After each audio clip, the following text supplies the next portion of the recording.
हमारा गलिया में का रही खेला गे छौड़ी तू बातर को जो कि हमारा गलिया में का रही खेला गे छौड़ी तू बातर को जो कि हमारा गलिया में कि हमारा गलिया में का रही खेला गे छौड़ी तू बातर को जो कि हमारा गलिया में का रही खेला गे छौड़ी तू बातर को जो कि हमारा गलिया में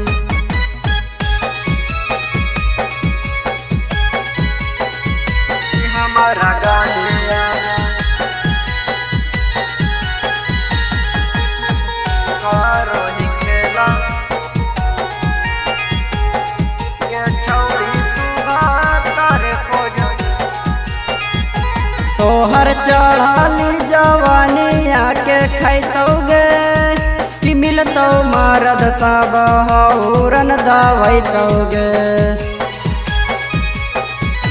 तोहर चढ़ाली जवानिया के खैतौगे कि मिलतौ मारद तब हौरन दवैतौगे कि अपना नजरी से करही खेला के छौड़ी तू बातर को जो कि हमारा गलिया में करही खेला गे छौड़ी तू बातर को जो कि हमारा गलिया में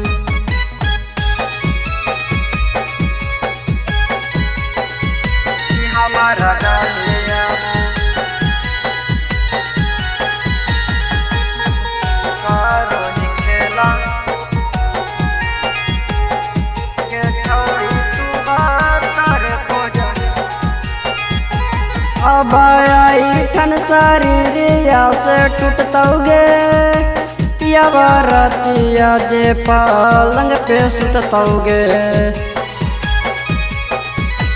अब आई ठन शरीरिया से टूटतौगे